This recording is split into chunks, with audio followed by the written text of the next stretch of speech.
السلام عليكم ورحمه الله تعالى وبركاته. كي دايرين؟ لاباس عليكم؟ بخير؟ اموركم مزيانه؟ كنتمنى لكم هذا الفيديو نتوما في احسن الاحوال وفي احسن الظروف.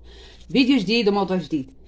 الفيديو ديال اليوم غنهضر لكم على التحدي ديال المليون اولا مليون ونص تقريبا، اللي بغى الناس اللي باغيين يجمعوا دغيا وعندهم الامكانيات انهم يجمعوا، حتى اللي ما عندوش الامكانيات غيحاولوا يتقاتلوا ويجمعوا ما حنا ما نقولوش مليون ونص، بالنسبه اللي ما عندوش الامكانيات غيجمعوا على قدهم، غيشوفوا قياسهم اللي قادرين يجمعوا راه غيجمعوا. المهم بالنسبه للناس اللي باغيين يجمعوا كما قلت لكم مليون ونص في سنه، هيا مليون يعني 16000 درهم و680 هي اللي تقدر تجمع في هذا التحدي هذا اللي بغينا نديرو.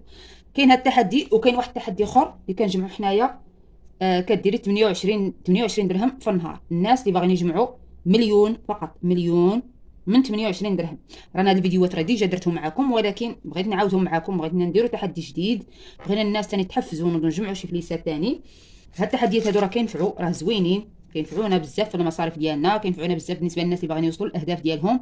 باغي ديري دار، باغي ديري هذا تشري شي حاجه ديال الذهب، باغي ديري باغي تشري موطور، باغي تشري طوموبيل، باغي تشري اي حاجه باغي ديرها، راه نقطه بنقطه كيحمل الواد. راه ما يمكنش شي حاجه غتجي دقه واحده. شحال من واحد باغي يدير شي حاجه وكيضيع فلوس ادغواتي اغوش وما كيوصل حتى حاجه. المهم ما بغيتش نطول في الهضره ثاني باش ما يجيونيش تعاقبوا لك فيك الهضره بزاف، ولكن كان ضروري انني نشرح.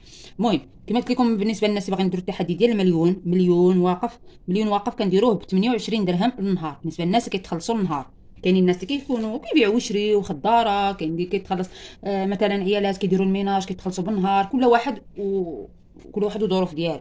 بالنسبه للناس اللي كيتخلصوا بالنهار 28 درهم غدير صناديقه بحال هذه اولا ديك الكبيره، كتلوحي فيها ديك 28 درهم، 560 ريال كتلوحيها في ديك الصندوقه.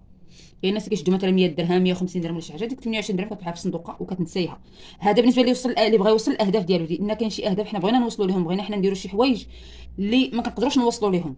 اذا ما زيرناش روسنا وزيرنا السنتر ما نقدروش نديروهم. عطويا لا 28 درهم كلها نقصها من الميزانيه ديالي، ولكن راه ما عندك ما ديري لا اللهم تحطي ديك 28 درهم، ولا انك داك الهدف ديالك ما عمرك توصلي ليه.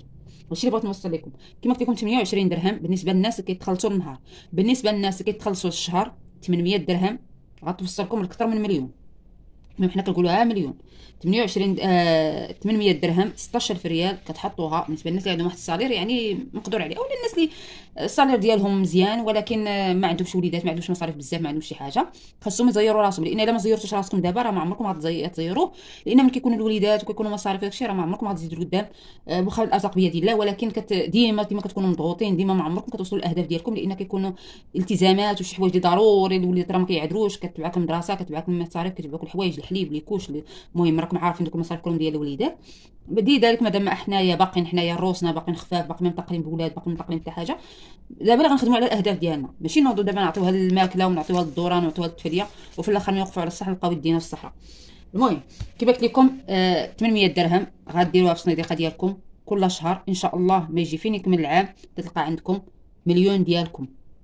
عندكم القدره ديروا اكثر ديروه. انا كنقول لكم بالنسبه للناس اللي باغيين مليون. ندوزو الناس اللي باغيين يبداو بمليون ونص. هذا واحد التحدي. بغيتو تديو قل، راه كاينه 5560 درهم في مده 4 شهور. مده 4 شهور كتجمعوا ديك 5560 درهم. المهم هذا الشيء اللي غنوريكم دابا انايا ديال 5500 درهم.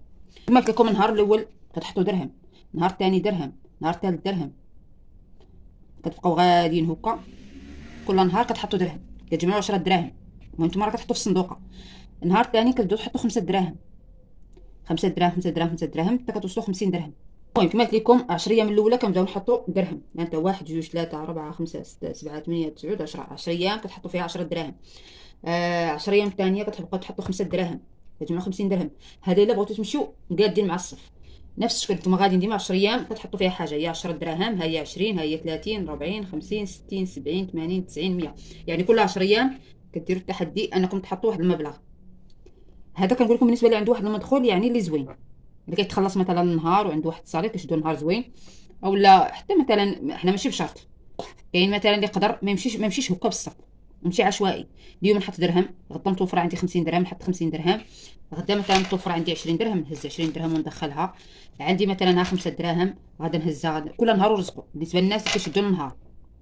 بالنسبه للناس اللي كيشدوا السيمانه راه هما كيحسبوا مثلا كتحيد واحد المبلغ مثلا السيمانه ولا 10 ايام غنشوف غنحيد مثلا واحد 500 درهم ولا 600 درهم غادا نحطها، اولا 400 درهم اولا 300 درهم اولا اللي كان انا اللي حطيتها غادا نضرب عليها. اللي حطيتها غنضرب عليها ونبقى غادي هكا حتى كنجمع دوك الفلوس. كما قلت لكم بالنسبه للناس اللي كيشدوا تخلصوا النهار ولا شي حاجه، راه ممكن انهم يمشيو يا اما يمشيو هكا يا اما يمشيو هكا. نهار مثلا تحط 100 درهم، نهار 5 دراهم، نهار 10 دراهم، نهار 20، نهار 30، نهار 40، نهار 50، نهار 60، نهار 70، نهار 80، نهار 100، نهار 90، نهار 100. ممكن تمشيو بالعكس.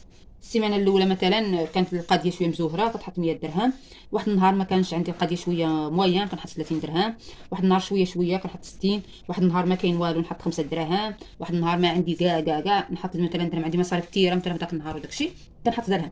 المهم هي غدا هكاك. اهم حاجه هي ان الواحد يبدا يحط، والحاجه اللي حطيتها نضرب عليها، باش نعرف راسي واش انا غادي في تحدي مزيان. المهم الا مشيتو وكملتوا هذا الجدول كله راكم كتجمعوا 5560 درهم. ها انتم الجدول راه غنصوروا وغنحطوا لكم بالنسبه للناس اللي بغا يسكرينيه ويتبعوا. المهم كما قلت لكم راه التحديات راه ماشي كتجي وكدير الحاجه. الناس اللي كيبغيو يديروا الفلوس راه ماشي كيجيو كيديروا الفلوس. كاين غايقول لك لا لاش هادشي كلشي الواحد ياكل ويشرب والرحم الله وهذه راه غتاكل وغتشرب. كتجي شي اوقات اش نقول لكم، راه ملي كتسمعوا الحكايات ولا القصص ديال الناس راه قلبكم كيتقطع، كيقول لك كون كان عندنا العقل ديال دابا والفلوس ديال داك الوقت. ولكن اش غندير انا بهذا التحسر، اش غندير انا بهاد الافكار السلبيه؟ صافي اللي عطا الله عطاه. دابا ارى انا واش فكرت في داك الوقت. داك الوقت الواحد راه ما كيفكرش، كيبقى يشوف هذيك الساعه اللي هو فيها ناكل ديك الساعه ونشرب ورحم الله. لاش انا غنصدع راسي نبدا نخبي ولا هذا ونموت ونخليهم بعدين الا متي وخليتيهم لولادك ما يهمش. حنا كنهضروا على واحد الناس، كاين واحد النوعيه انا ضد ديالها، انني انا عندي الفلوس عطا الله الخير وما نبرعش راسي وما كنتصدقش وما كنخرجش. هذا هو اللي نفسه غتحاسبه. اما واحد الانسان مسكين يلا غادي على قد الحال، يلا مكافي مع الوقت، باغي يدير قبر الحياه، باغي يدير شي طوموبيله ولا شي حديده اللي تبدا تهز ليه رجيلاته، احسن من انه يبدا يخسر في ترونسبور. كيلقى راسو كيخسر في ترونسبور اكثر من قيمه طوموبيل. كل نهار عنده طاكسيات، كل نهار عنده مركوب، كل نهار هذه كيضيع الفلوس. كيقول لهم ما ندير شي حاجه اللي نرجع عليها، شي حاجه تهز لي رجليا، موطو طوموبيل، باغي نشري شي دار، باغي ندفع في شي دار، باغي يعطى الله ما يدار وما كيوصلش للاهداف ديالو. انا ما قلتش لكم سيروا جووا عروسكم وديروا هذه الحاجه ولا ديروا هذه التحديات، غير هو ما نديرش شي حاجه اكثر من الطاقه ديالي. ماشي انا غنمشي غنعطيها الماكله ديال الزنقه ونبدا نعطيها السندويتشات ونبدا ناكل السقاطه ونبدا نعطيها الخاويات ونبدا ناكل في الريستورون، ناكل في هذه ناكل في هذه. لا انا نبرع راسي، انا ماشي هذاك هو الطبرع. ماشي انني نمشي ناكل في ريستورون هذا هو الطبرع، ماشي انني انا نخرج نضيع فلوس في الخاويات ولا هذا الطبرع.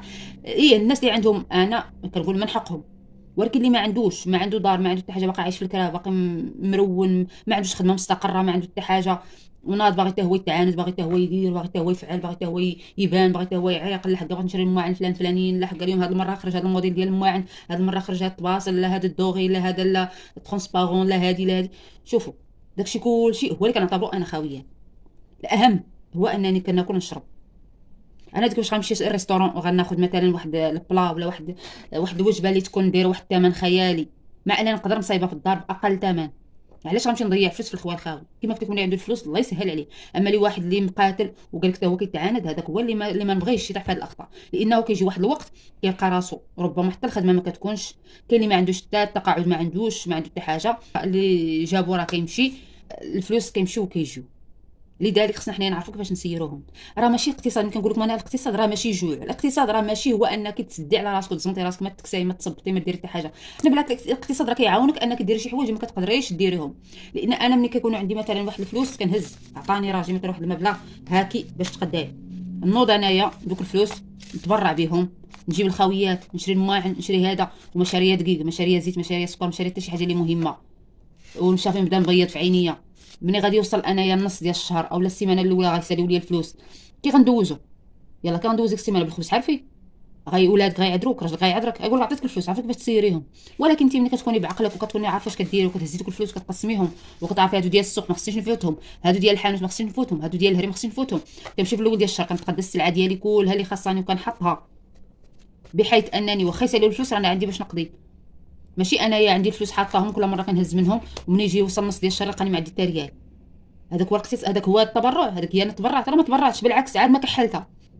نتبرع هي انني نبقى كاين الاول ديال الشهر كاين الاخر ديال الشهر، ماشي الاول ديال الشهر نعيش نتبرع وكل شيء وفي النص ديال الشهر نبدا نقضيها بالخبز حافي والماء. نتمنى تكون الفكره وصلت، اولا انا نمشي نعدمو الحانوت وندير الكارنون كريدي. المهم ماشي اللي بغيت نوصل لكم، واخا دخلت لكم الشكل في العقلي، ولكن المهم صبروا معايا، راني ملي كنهضر كنتحمس، كندخل موضوع في موضوع. المهم على اي كنتمنى تكون الفكره وصلتكم. هذه الفكره هذه ديال 1,500,000 اللي ما فهمهاش يعاود يقولها ليا باش نفهمها لكم، لان شويه كاينين الناس غتجيو معكله، وكاينين الناس غيقولوا لك لا بزاف علينا غنحط 100 درهم ولا 200 درهم ولا هذه. ولكن راه كل واحد، راه كاينين اللي عندهم الفلوس راه كيمشيوها هكاك، كاين اللي كيشد لك 100 درهم ولا 200 درهم راه ما كيعرفها فين مشات، كتمشي عند مول الحانوت كتحط لها سقاطه وتخربيق وهذا ها هي مشات طارت. خص تعرف كيفاش تسير ديك 100 درهم ديالك. انا تخلصت مثلا نهار او تخلصت السيمانه، خديت حنا ماشي بشرط كما قلت لكم التحدي نكملوه في 4 شهور، غير هو قلت لكم انا اللي بغى يزير راسو عنده واحد الميزانيه يوميه كيدخل فلوس يوميا، عنده الفلوس دايرين يوميا، هذا التحدي هذا راه يقدر يجمع به الفلوس. راه كاين الناس اللي عندهم الفلوس وما كيعرفوش ليهم، وكاين اللي ما عندهمش الفلوس وكيعرفوا ليهم، كيعرفوا كيفاش يجيريو روسهم، كيعرفوا كيفاش يخرجوا روسهم. المهم كما قلت لكم انا ان شاء الله حتى انا غادا نبدا التحدي ديال المليون ان شاء الله، ولكن حتى مورا شهر رمضان. المهم انا مهدت لكم باش تاخذوا فكره، باش تنقلوا الجدول، باش تعرفوا راسكم حتى نتوما تنويو ان شاء الله مورا شهر رمضان انكم تباليو، انكم تزيروا راسكم شويه. اللي بغى شي تحدي، اللي بغى شي حاجه يوصل ليها، ولا بغى شي هدف يوصل ليه، ماشي نجلس ونتسنى الدار طيح عليا من السماء، ونتسنى الطوموبيل طيح عليا من السماء، ونتسنى. حتى حنا عندنا اهداف، عندنا شي حوايج بغينا نوصلوهم ان شاء الله غنحاولوا اننا نوصلوا لهم. ايوا هذا ما كان، كنتمنى يعجبكم الفيديو. الا عجبكم ما تنساونيش من اللايك من البارطاج، اللي باقا ما تابوناتش مرحبا بها عندي فلاشين، والى اللقاء في فيديو قادم ان شاء الله.